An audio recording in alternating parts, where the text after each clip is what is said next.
Hello and welcome to the Green Voice podcast. I'm your host, Grant Ervin from S&B USA.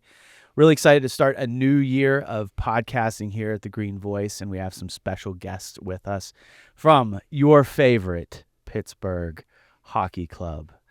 We have with us today Amy Wesson and Carter Swegman from the Pittsburgh Penguins. Amy, Carter, how are you guys doing today? Much better now. Happy to be here. Much better?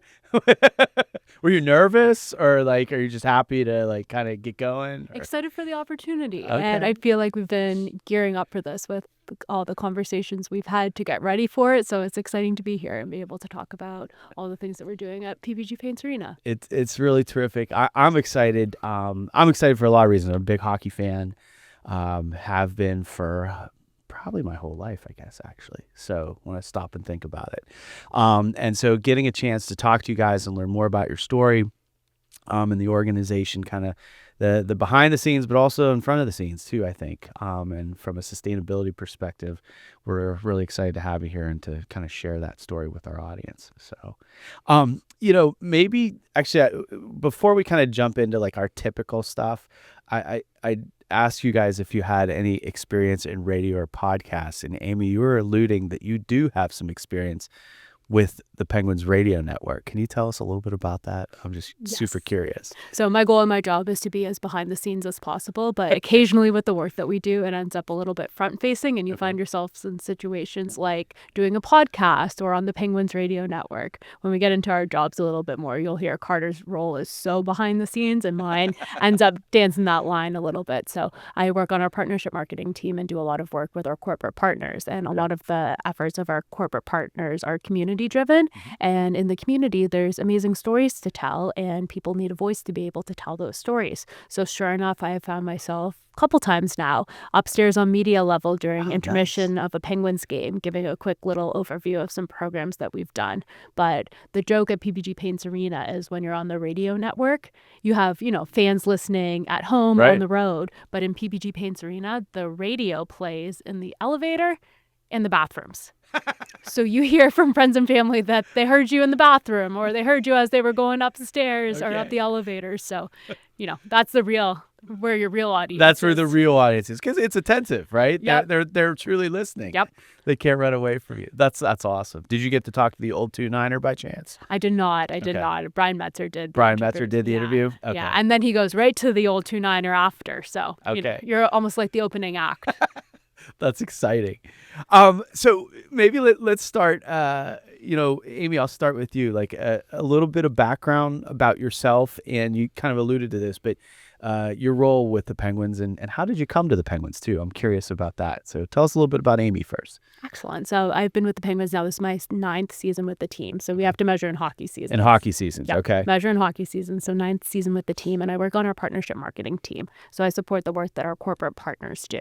And I found myself in Pittsburgh the long way. Grew up in Canada, moved to San Diego, went to school in San Diego, and then worked for the Anaheim Ducks for a little bit in youth hockey and fan development, which in Anaheim, it's so important. Their way of growing the fan base is introducing people to hockey. Yeah. Here in Pittsburgh, and especially in Toronto and Canada, people have way more exposure to hockey than they do in Southern California. Sure. So I really enjoyed my time down there and answered questions like, where do the leg warmers go? And you're like, no, those are hockey socks. I'm like, I can't fit my helmet in my suitcase. That's your hockey bag. That's your hockey bag. That's it. And a job opportunity came with the Penguins, and the Penguins were just coming off back-to-back cups. It was an exciting franchise, an amazing city, and for me, it was a chance to move much closer to home. Nice. So jumped at the opportunity and have been with the Penguins ever since. Oh, that's terrific. Are you from Ontario? Yeah. Okay. Whereabouts? In Newmarket, Ontario. It's about 30 minutes north of Toronto. Okay. Awesome. Yeah. And then wanted to go to a warmer climate, or what took you there to school? That's a big, were you one of these I just want to get away type of, or what took you to Southern California? I wanted to do my MBA, so I was excited about the opportunity. And when I was looking at schools, there were a couple programs with a sports-centric MBA program, and one of them was San Diego State. And quickly, San Diego State became the forerunner. Okay. And you can think of a couple reasons why Sure. that might be, but one main reason on the school front, not on the weather and lifestyle front, was the program that I did was an accelerated master's program, which was wonderful for the person who didn't love school. Yeah. It also was the chance to really get immersed in the sports industry, which was really exciting. We had all kinds of volunteer opportunities, Yeah. all kinds of guest speakers, amazing opportunities. I was telling Carter on the way in that my first experience with Monster Jam was we went to Petco Park where the Padres play, Yep. and Monster Jam was there, and we got a building tour probably by somebody who's in Carter's role down in San Diego. And that program gave me such a good understanding of the industry, and also opened so many doors and just opened my eyes to the kinds of jobs that exist in the industry. And it's an exciting sports town too, I think. Like one of my best friends lives in San Diego. In fact, my brother actually is just out there this week to visit some of his friends. And he lives right, my friend John lives right next to Petco Park. And so that atmosphere doesn't get lost. It's not just like a beach town, but there's a lot of athletic activity going on, which is always exciting. And the power of Southern California, too. There's an Olympic training facility. Yeah. There's all the sports and lifestyle brands. So just the exposure to everything that's going on. And then you pull in sort of the media side with LA being there, and, you know, the exposure to the different groups that are tied No to. shortage of opportunities. Yes, exactly. That's exciting. Carter, how about you? A little bit of background in terms of, tell us a little bit about Carter Swegman, and then also maybe your role with the Penguins. Yeah, I'd love to say that I've traveled all over and lived all over, but I am born and raised in Pittsburgh. Me too. So It's a point of pride. So yeah, I'm with it. absolutely. About 15, 20 minutes north of the city of Pittsburgh. I went to college about an hour and 15-minute north in Allegheny College in Meadville. Go Gators. Go Gators, exactly. And Hopefully none of my friends heard that. So I'm here to support you. So go ahead. but I was actually a history major going into college and graduated with a history degree. So between my summer of my sophomore year and junior year, I interned with the Steelers, and that kind of got my foot in the door in this industry, in the event operations industry. And then the next summer, I interned at Madison Square Garden, New York City, Wow. and got to experience, a lot of the things that they do there. And during that summer, at that moment in time, I was working on my senior thesis, which basically was on the scarcity of black ice hockey players in North America. Okay. So kind of tie in hockey and, my interests, and then tie in, the event operations industry with Madison Square Garden. So after college, I was able to get a job at the convention center, right across the way. And I was there for about 3 or 4 years, with a little COVID stint in between. Okay. And then Which was hit the industry hard. hit the industry very hard. We were gearing up for a couple things that might have potentially happened. Just we didn't know what, kind of how crazy COVID was going to be. So we were gearing up if we needed to house, extra people for hospitals and stuff like that. So unfortunately, that led us to getting furloughed just because that didn't happen, and found myself at PBG Paints Arena with OVG in May of 23. So I'm, to use Amy's terms, in my third season. Okay. So a little background there. My title is the operations manager. So I deal with all of your back of house guys, your carpenters, electricians, engineers, your utility guys, and housekeeping. And that's kind of where the sustainability comes from as well. Okay. But all those guys that, deal with all the behind the scenes stuff, projects, events, whether that's hockey games, concerts, Monster Jam is coming this weekend, PBR next weekend. Wow. So everything that happens in that building, kind of we have a hand in, whether that's Penguins or outside events. Before I ask any more technical work-related questions, I got to ask you, do you have a favorite spot in Meadville, Pennsylvania? Smoky Martin's. Smoky Martin's. Smoky Martin's. That is the best barbecue that we have ever had. My buddies and I, when we were up there, that was our go-to for football Sundays. So Okay. it's going to be a little unfortunate this year not having that for Super Bowl Sunday, which is coming up. But that is the go-to spot for us. Okay. All right. So I had a little quick background for us Pennsylvanians here, Amy. But so I grew up here in Pittsburgh, but friends and family, we had a place up at Pymatuming Lake. So spent a lot of time, and my grandparents lived up there, so spent a lot of time in Meadville, and so it's one of Pennsylvania's hidden gems. Absolutely. It's a nice little small town. Exactly. So okay, all right. We can also see if we can get them as a sponsor. Maybe that could be just a quick shout out to them. Be a great place to record too. Exactly. So and maybe they give us some free barbecue or something. So, one of the things I'd love for you guys to do, Amy, to turn it to you that. explain a little bit about partnerships with the Penguins. And so the roles that you guys have with corporate partners and community partners.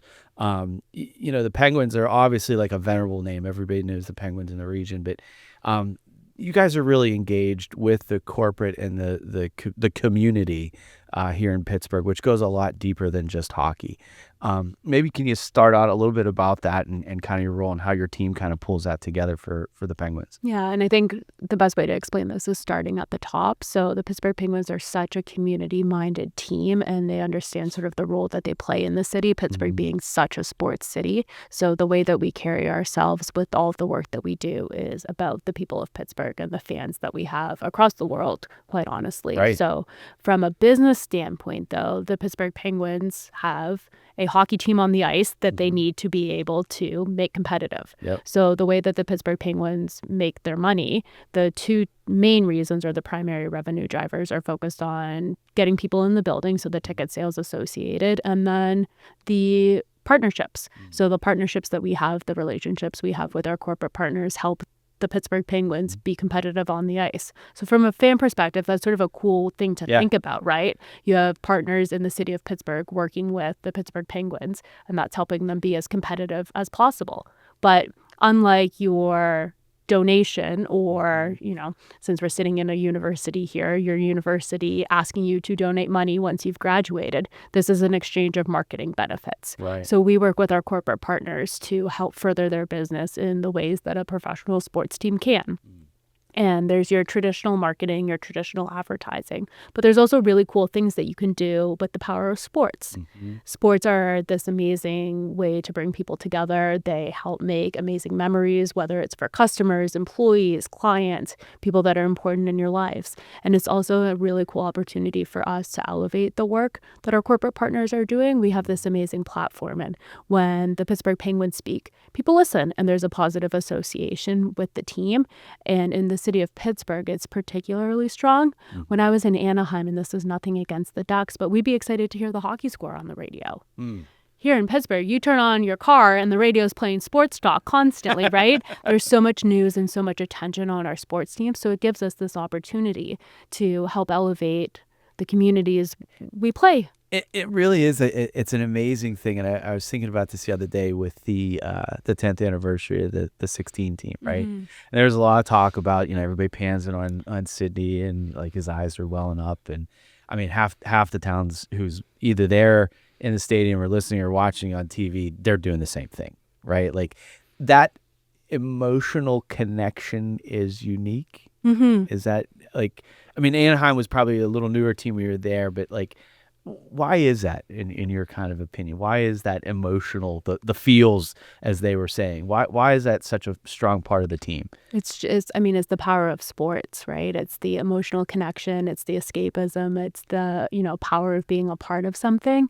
One example that people point to when they talk about the power of sports is there's very few brands that you see tattooed on people, but you see sports team logos everywhere, right? Like that's how passionate people are about their sports teams.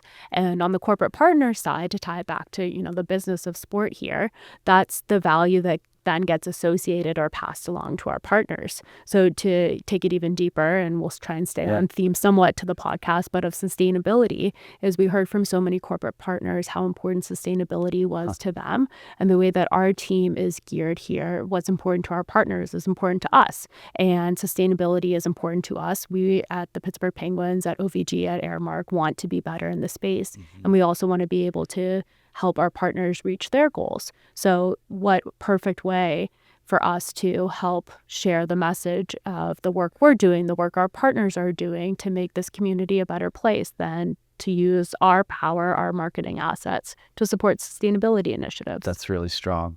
Carter, on your side, like on the operations side, like all of this connectivity that Amy's talking about doesn't happen unless the behind the scenes kind of is pieced together, right? Like, correct. Give us a sense of operations and like the I want to call it the behind the scenes, but there's a formula, right? Like a hockey night in Pittsburgh just doesn't happen. Correct. There's a lot that goes into making that happen. Like, set the table for us there. I mean, we love to call it controlled chaos, right? Okay. There's Orchestrating a ballet, I was going to go with. But I mean, we've kind of mentioned it already, but there are so many chefs in the kitchen when it comes down to making sure that we're getting ready for a game night, right? The partnership side, the Penguin side, they're all dialed in with what they need to do. Airmark on the concessions side and the food and beverage side and the merch side as well, making sure the team store has everything updated that they need to have. And then coming over to the operations side and the OVG side, our guys are in charge of the ice. So we're making sure that the ice steps and those levels and everything right is correct and ready to go. What is that? The depth, actually. I didn't mean to interrupt you because there's a lot to get here, but what is the depth of the ice? We typically try and stay around 1.3 inches. 1.3 inches. I never knew that there was different ice steps for different events until last night. I saw a thing about the Olympics. Yep. Like preparing for the Olympics, and like speed skating needs a certain ice, hockey needs a certain type of ice, short track speed skating. Like, so what is it? 1.3 inches. And then what's really nice too is there's so much technology these days. So they're able to program the Zambonis with it's called level ice, and basically it ties in all together. And so just connect to that, tell the Zamboni what you want it to cut, and barring any problems, it'll do it. Wow. Yeah. Okay, so go back to controlled chaos. Thanks for that little commercial there. So yeah, back to controlled chaos. So again, our guys are responsible for the ice, making sure that's good, and then on the housekeeping side of things, making sure that the arena is clean, not only inside the arena but on our property as well. And then tying into with the engineers, making sure that the building is at the right temperature, electricians, lighting levels are being met, the goal horn is tested and ready to go, video board, video screens. They're, when you come to the game as a fan, you see everything operating as one true community. We like to say that when you come to the arena, we have a small city of 18,000, 19,000 people in our area, and there are so many things that are contributing to not only the success of the fan experience and the people that are there, but we like to think the team as well. And one part of that really falls back, when it's not seen, and it's a good thing that it's not seen, is the sustainability side. When our guys when we have an event in the building, or when we don't have an event in the building, that our housekeeping staff and even Airmark are staying up with our practices and the relationships that we have with our partnerships to set those practices. That's really wild. Look, just a ballpark, like how many folks does it take behind the scenes to manage for that 18,000? Like what's your team look like, I guess, game day? So our team game day, I would say around 50 to 100 people. 50 to 100 people. And that does not include the front of house staff, like your ushers, your ticket takers, your security guards. We consider those front of house. Okay. So back of house, that includes the others in the office on the OVG side and any part-time and full-time employees, back of house. Okay. That's really fat. So it takes a small army to put that together. Absolutely. Amy, one of the things that you mentioned was this power of sustainability and the role that it plays in the partnership. One of the things that the Penguins have done, I'd love to dive into, is the Penguins Pledge, right? A couple of things I'm really curious about. Well, actually, a lot of things I'm curious about. But one is, like, tell me a little bit about the origin of the pledge, and first, maybe what is the pledge? And how on the partnership team have you guys kind of put that together? But I'd love like the origin story. Like that would be really cool. So we heard from our corporate partners that sustainability was important, and we on the partnership sales side, had our pulse on what's important to the community, and sustainability was coming up again and again and again. What year was this? Like, what was the 21, 22, coming out of the pandemic, like what's going on in the world right now, and sustainability was certainly a focus. And it's interesting, we sort of can pick up on what's trendy, what's important, because you hear from partners, you hear from the business community, you hear from people inside and outside of work of what the priorities are. And sustainability was becoming more and more of a focus. I'm sure you even saw that in your role too, right? Sure. Transitioning and taking on more and more in this space. And what we kept getting stuck on was like, where do we fit in? We're a hockey team and we're doing the best we can in the space. We have amazing people like Carter and his team on the OVG side making changes to be better. But like, what do we do with that? We weren't ready and still aren't ready to, make a commitment or a claim in a particular number in the way that other companies and other industries are. But we had this commitment and this drive internally to be better.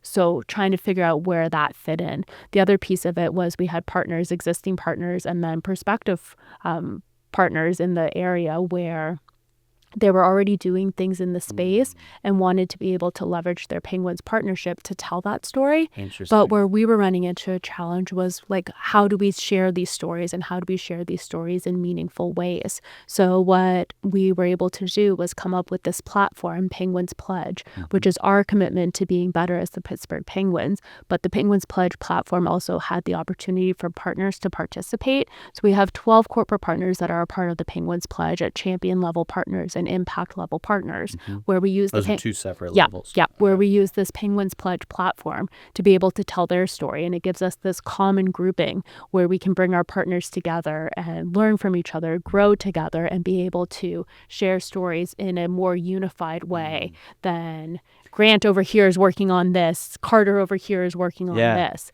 So it just gives us a more legitimacy but to our work and a way to elevate it.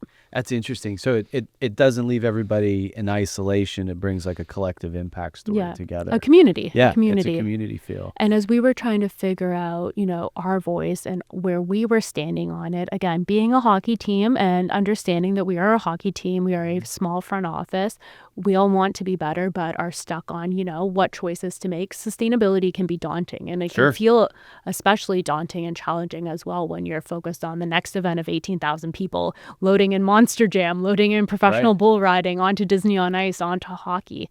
But what we kept coming back to is our namesake, our mascot, is a penguin. It's an animal. It's there an you animal. go. And it's an animal that's facing some challenges too. Right. So one of the things that we did as we were putting together this platform was we connected with the National Aviary, and how cool that the National Aviary is. Yeah, and how amazing that they're in our backyard. So the Penguins Pledge platform also, and this was especially important as we were launching it, has connections to the National Aviary. So it raises funds and calls attention to the work that they're doing supporting the African penguin, which the Pittsburgh Penguins, let's say, are a generic penguin, but specifically the work that the National Aviary is doing supporting African penguins is so impactful and so empowering. So it gave us the opportunity to raise attention and then raise funds. We also wanted to make sure that there was a fan-facing spot to this as well. So as we launched Penguins Pledge, and we of course launched it on World Penguin Day, a holiday that's very near and dear to the Pittsburgh Penguins. It happens in April during Earth Month, which is a nice tie too. But when we announced this platform, we were also able to share that with our partnership with the National Aviary, we were able to bring their Penguins ambassadors to Pittsburgh Penguins home games. Oh, wow. So on select home games, we have Penguins ambassadors from the National Aviary on the concourse for fans to interact with, to engage with, connect with. That's pretty awesome. We're my office is right next to the aviary over at Nova Place, and we've had the aviary team come in, and of course they bring a penguin, which was like a huge hit for our team, because then you just get to see like, oh my God. One of the things I was interested in, and we talked about this earlier, is how those partners have influenced you.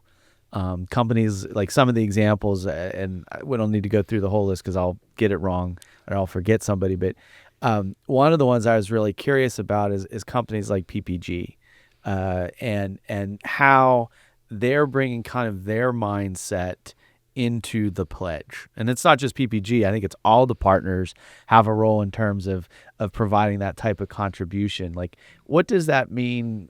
Is it becoming a learning environment for you all as well? Yes, very much so. And I think one example that's especially relevant with Carter here is our partnership with PPG got us introduced to the Pennsylvania Resource Council. PRC. And you think of people helping people, and we've been able to learn so much from PRC. So PPG came to us with the idea of hosting a household hazardous waste collection drive at the arena. Big deal for PRC. Yes. And Carter and his team at OVG were able to help us figure out, okay, how could you make something like this happen at the arena? What would it look like? Right. And through our work with PRC, we were able to safely dispose of over 100,000 tons of chemical waste that in a city like Pittsburgh would have ended up in the rivers, would have ended up in the water. And you in the work that we do, we get to see sort of the opportunity that the arena has. So It's a platform in and to itself, yes, right? and PRC mentioned that for them, it's really hard to find collection drive events, and specifically in underserved areas. And downtown came up because there's very little space. Centrally. Exactly. So being able to add a collections event to their calendar that serves a community that typically didn't have access or as much access to something like that really makes a big impact because it's waste that probably would have ended up incorrectly disposed Sure. of. So the combination of PPG, PRC, and the building makes this all happen. And you've been able to triangulate that and those sorts of examples. So like PPG connects you to PRC. Yep. PRC is now connected to the Penguins. The Penguins provide a place for the community to bring this hazardous waste. Yep, exactly. And an event like that we were doing before the Penguins pledge, but it was a hard one to be able to talk about. As crazy as that sounds, like there wasn't a nice avenue for us to be able to share that story. But now with Penguins pledge, it's easier to market it to fans. We have a dedicated landing page where we can share updated information. So again, it just makes it even easier for us to get it in front of people. I want to do two things. I want to come back, hold on to that thought about communications, but I wanted to clarify something for listeners. You've mentioned OVG. We have a lot of acronyms here. Yes, So we do. there's 3-letter acronyms. Yeah, 3-letter acronyms. So OVG, PPG, but like I think most folks are familiar with PPG paints and the name. But tell me a little bit about OVG and what that means from an operational standpoint, because you have different partners. There's the team, there's the arena management, the facility, the space.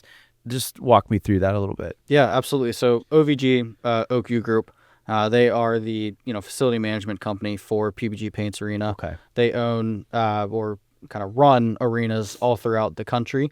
In the So United more States. than just PPG. Correct. Okay. And more than just PPG in Pittsburgh as well. The RMU Sports Center out in Moon is The new also facility. Yeah, Okay. also is an Nice OVG building. space. Very, very nice space over there. So Oakview Group, OVG, we are the facility management company for the building. Okay. So therefore, we work toe and toe with the Penguins, not only the Penguins, but the Sports and Exhibition Authority of Pittsburgh, who actually own the building. The Penguins are the leaseholder. So SEA owns the building. Yes. OVG manages the building. And the Penguins are the leaseholder. Penguins are the leaseholder. And then Aramark is your food and beverage and merch provider inside the building as well. So And PPG just has naming rights. Yeah. correct. It's not just for any PPG listeners. It's a big deal and we appreciate it. But so there's a stack there in terms of the value chain and all the players that are responsible for kind of these activities. Yes, absolutely. And not only so we're talking about the Penguins pledge and the sustainability on that end. There's also, directives from the Sports and Exhibition Authority, from ownership, from the NHL, from Oakview Group, in terms of sustainability and goals and anything along those lines that might pertain to that. I'm curious about that because, one of the big challenges, I'm going to put my sustainability director hat on here for a second. So like one of the big challenges that you have in sustainability is stakeholder management. And so you just laid out a ton of stakeholders.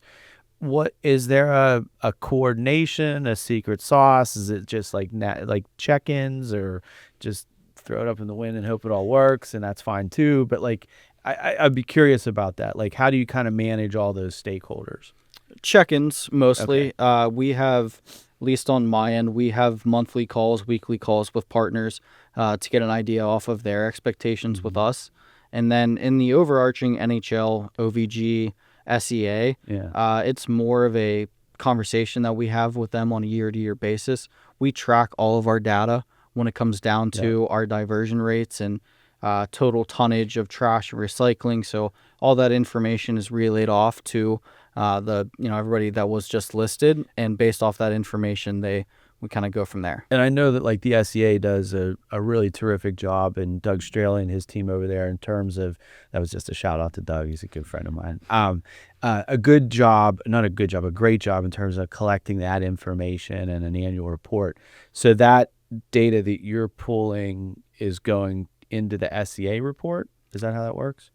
Or do you have something separate? We typically keep it separate within our documents. However, if it is asked for, we keep track of it. Okay.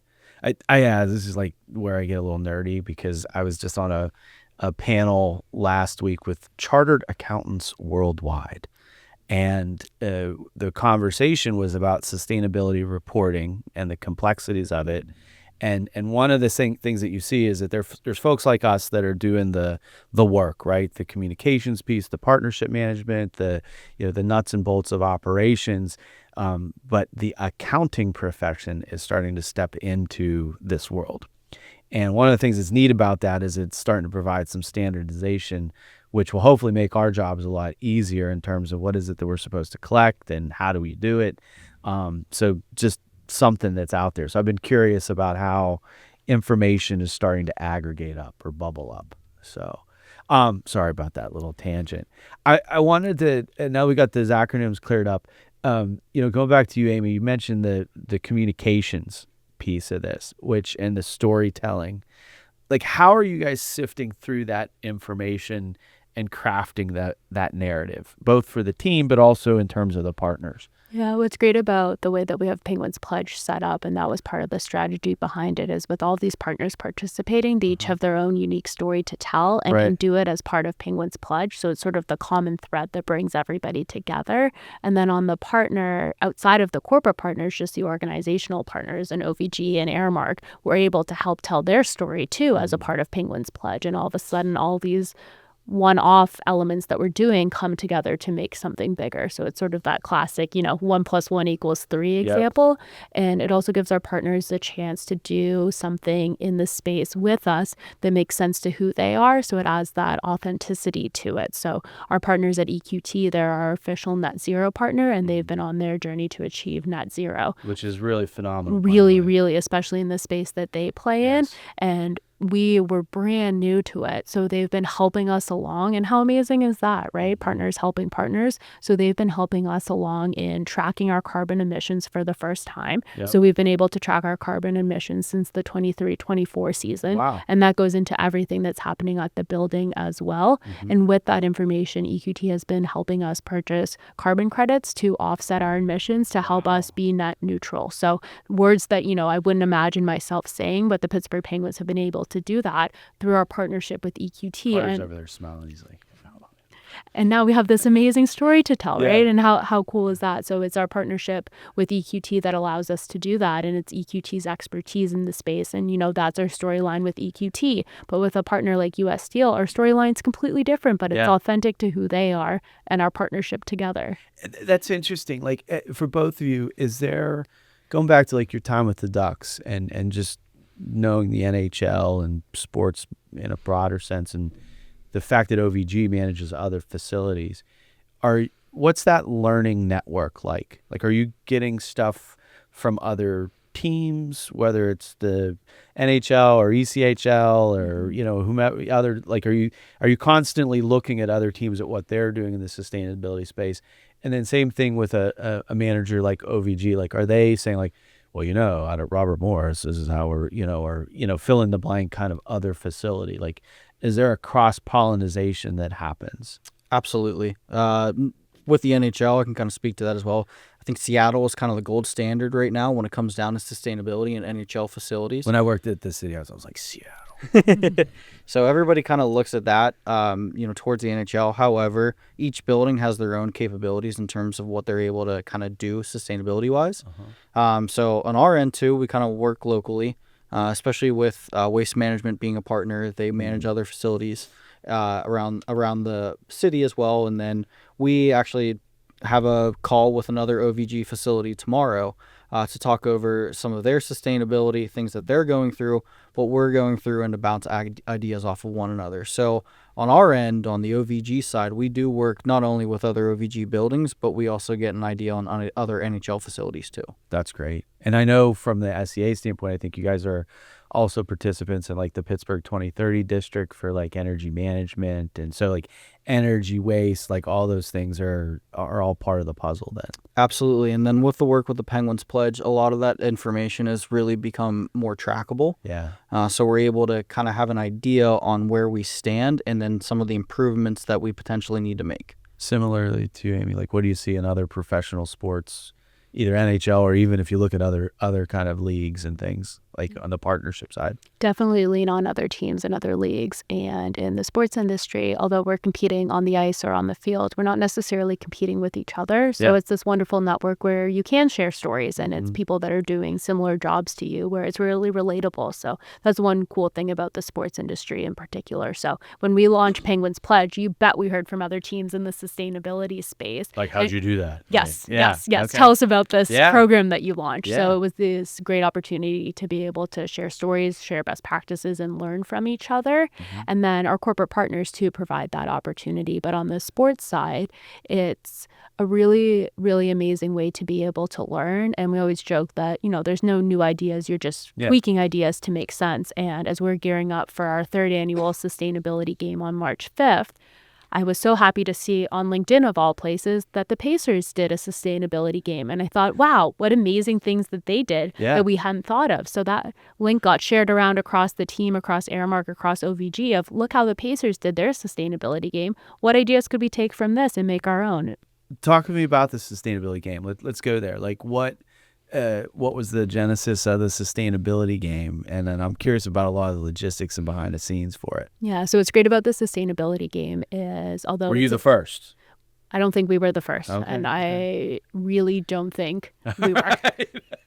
There are times where I would say like we might have been. In this case, we were not. Okay, we were not. that's We were fair. an early adopter. Early so adopter. This is our third year doing it. So Okay. what's cool about it though is it's a game where we are bringing awareness to sustainability, not necessarily a game where we're doing anything above and beyond different in terms of practices. However, where the main focus is that marketing platform. So we at the Pittsburgh Penguins do all kinds of theme games, and you might have been to many of our theme games. We just celebrated Black History Month on Monday. We do amazing theme games that bring awareness to certain groups, bring awareness to populations, or even initiatives across the board. So we always had this idea of, wow, a sustainability game would be really good, speaking to the value of Penguins Pledge, a platform to bring everything together, having a whole game to celebrate sustainability, bring our partners to the game and be able to share each of their initiatives. So 3 years ago, US Steel decided yes, this is a great idea. We want to do this. So they presented our first sustainability game and have been a part of it ever since. And what they really wanted to leverage was the opportunity for conversations and to bring people together. So when Carter talks a little bit about sort of the operations behind the scene, again, there isn't too much different with the sustainability game because it's things that we're doing consistently, right? Like we have this concept of how do we be better, and that's be above and beyond just one game, right? Yeah. We want to be better across the board. Game. Yeah. But the sustainability game, we do a pregame panel. So we invite industry experts to be able to speak to sustainability to a like-minded audience. And then everyone has the opportunity to enjoy the Penguins game together after. What is the date for the game? March 5th. March 5th. Thursday, Okay. March 5th. Thursday, March 5th. Okay, so it's like a 7 o'clock start. Yeah. So we do a pregame panel and end up with people across the industry that we invite. They get the chance to participate. And then our messaging throughout the game is highlighting these amazing sustainability stories that we have for fans to see. So it's just another opportunity for people to learn more and hear more from us. So from Penguins on the Concourse to we're hoping to have organizations like 412 Food Rescue tabling and getting in front of more fans and being able to share the success stories with some information on the video board. Your sort of typical marketing elements, but marketing elements that don't always get put towards sustainability, right? You have partners that are promoting their initiatives, but not always sustainability. So this game is all about sustainability messaging. And really a great opportunity to lift up all that's going on in the community, right? Like you mentioned 412 Food Rescue, but I mean, I know from,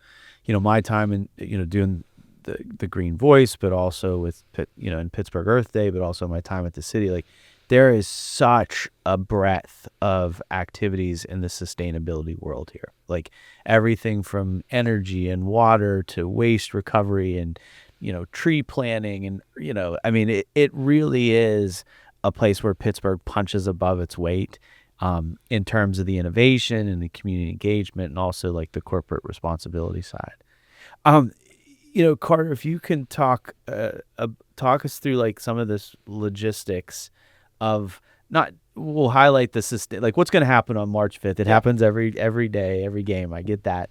But like, what are some of those kind of sustainability measures that you are taking, whether it's from waste collection and diversion or other sorts of aspects that are really important to highlight? Absolutely. So let's start with that March 5th game, the sustainability game. So, during the day, we have signage and postings throughout the arena on, what's supposed to go in our. So we have a trash compactor and a recycling compactor, and that's what we have in the building. We've had some future conversations and looking into it with Baylor, but can dive into that another time. Okay. So, we have signage up there. No plastic bags are allowed in the recycling compactor. So last year we also went out to. They put you in a penalty box if you bring one of those. Absolutely, right? They put you in the penalty box. It's a 5-minute major. 5-minute major. It's a 5-minute major. Man. It's a serious offense because that's how serious we are about sustainability here at PBG Paints Arena.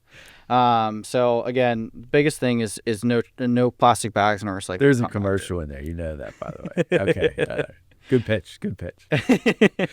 And thankfully, we were able to tour Waste Management's recycling facility last year, so we were able to see where our recycling actually goes and understand why it's so bad to have plastic bags in our recycling compactor. The MRF. Yes, down on Neville Island. Yep. And honestly, it was great to be able to see that and have an understanding too. So when we are training our staff and talking to our staff, like, hey, no, this is why it's serious, and this is why this plastic can't go in here. So actually last year for the sustainability game, we brought an extra open top container to our marshalling yard, and all of the aluminum cans that were consumed throughout the game, which pretty decent amount. Pittsburgh, we're a heavy drinking crowd as well. Of all sorts of beverages. Absolutely. Right. Absolutely. Water too. Water. We were able to collect all of the plastic cans, and we do that by taking the concourse recycling cans, and we like to have a buddy system where our trash cans and recycling cans are always next to one another. Okay. So we have clear plastic bags in our recycling cans. We take a look in those bags, determine that it is only aluminum cans, and then for this night last year, we put them into their own open top. On a day-to-day basis, we don't have that open top in the yard. That is, we look in the clear bag, make sure it's good, put that in a recycling hopper, which then therefore goes into the recycling compactor. Got it. That's during the game. Post-game, we always clean the building. So we have a crew of anywhere from 40 to 70 people post-cleaning the building. They will go through each seat and underneath each seat, and they will bring 2 bags with them, a clear bag for recycling, a black bag for garbage, and they will, what we call it as a double bolt pick. Okay. So then once they're done picking all that up, bring it up, and then the recycling is taken to the recycling compactor, trash where it needs to go. All cardboard in the building goes in recycling as well, and it's all ripped up, so the plastic is taken off of it, like if you have a drink container. So those are some of the things that we practice, at least inside of the building, that on an everyday basis, our staff is so ingrained to be able to do that. And we work with Waste Management closely. We work with our staff closely. And I will say too, not only that, there are other things like our pallet pickups. We've talked about Monster Jam and PBR. We have a bunch of plastic in the building right now, which will all get recycled. So to kind of look back, and Penguins Pledge was announced in April of 2023. So for our fiscal year of 2024, which is basically July 23 to June of 24, okay, we had a 7.4% diversion rate. Okay. So fiscal year 25, so 1 year later, that number jumped to 16.4%. Whoa, more than doubled. More than doubled, thanks to the efforts not only from the Penguins and the Penguins Pledge, but Aramark as well, OVG, and the entire building. So they deserve a lot of credit too. I was going to ask that, like, one of the big, you mentioned, some like Aramark and Waste Management, so like kind of front and back.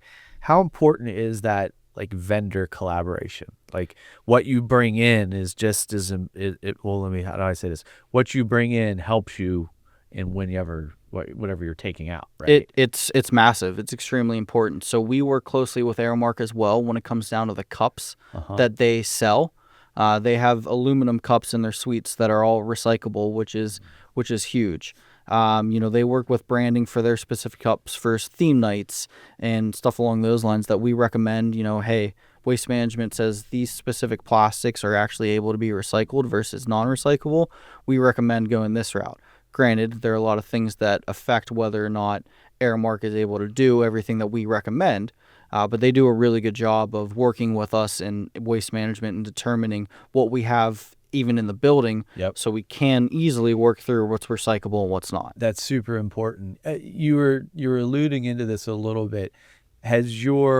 now that you're collecting data, now that you're kind of managing, you've seen that increase, are you changing some of your infrastructure? Like you mentioned, like a baler, and like, are you seeing like, hey, if we had this, if we had that it can help you kind of get those numbers to bump even further? Absolutely. We've had those conversations. I would say one of the largest concerns or roadblocks that we may have is just the building itself, and the space that we have inside the building.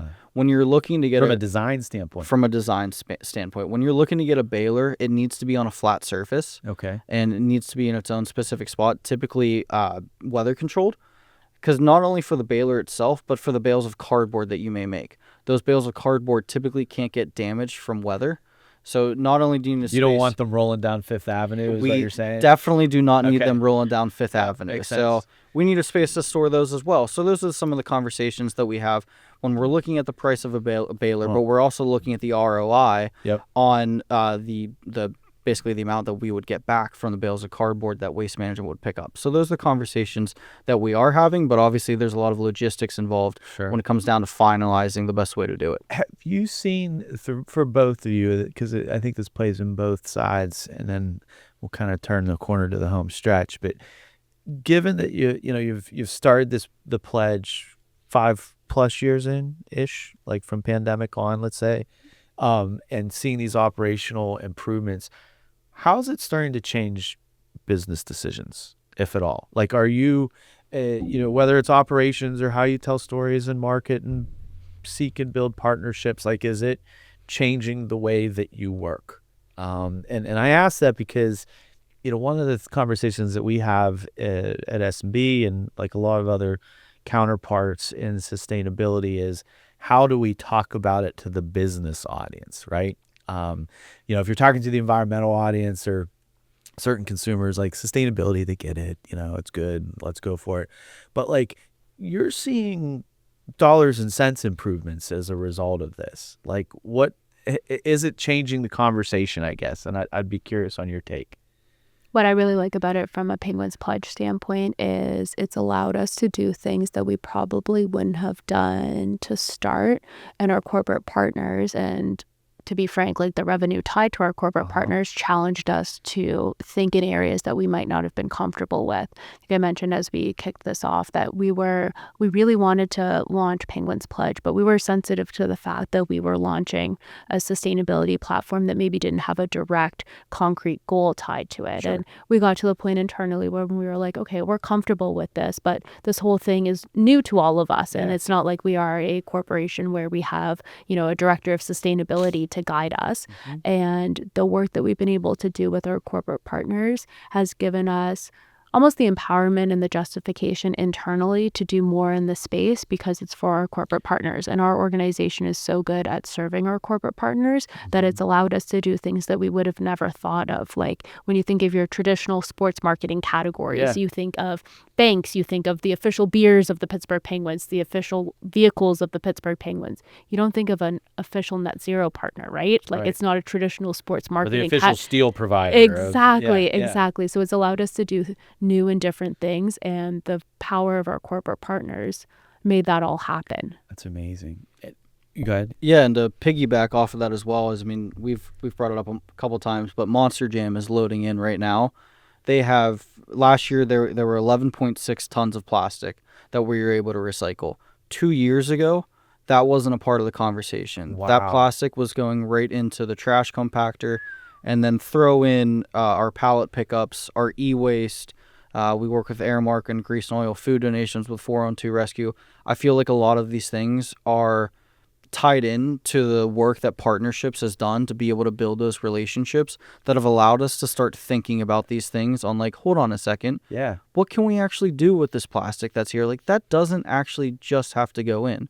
So I feel like, talking about the money aspect of things, I don't see that as much on our end, on the operational side, but allows us to think with a different mindset when it comes to maybe thinking about, okay, how can we get rid of things with events that happen. Because it is a cost center. Like you're spending money to get rid of that 11 million tons of plastic somewhere, right? So like, what if you can repurpose it? Exactly. Yeah, I think that's fascinating. So it's really kind of it's broadening your partnership platform, but it's also an innovation tool is what it's starting to become. And you're talking to two people here that truthfully don't have sustainability in our titles, but you have us on a sustainability podcast. So think of like the power and influence that the Penguins Pledge platform has had on, front office employees or back of house employees with OVG. So just the influence of it is making everybody think differently. And that's really cool. And I can only imagine, if you had us here 3 years from now, 6 years from now, 9 years from now, what other changes we would have made that we could talk about. Well, Amy, we'll just have to have you back. Perfect.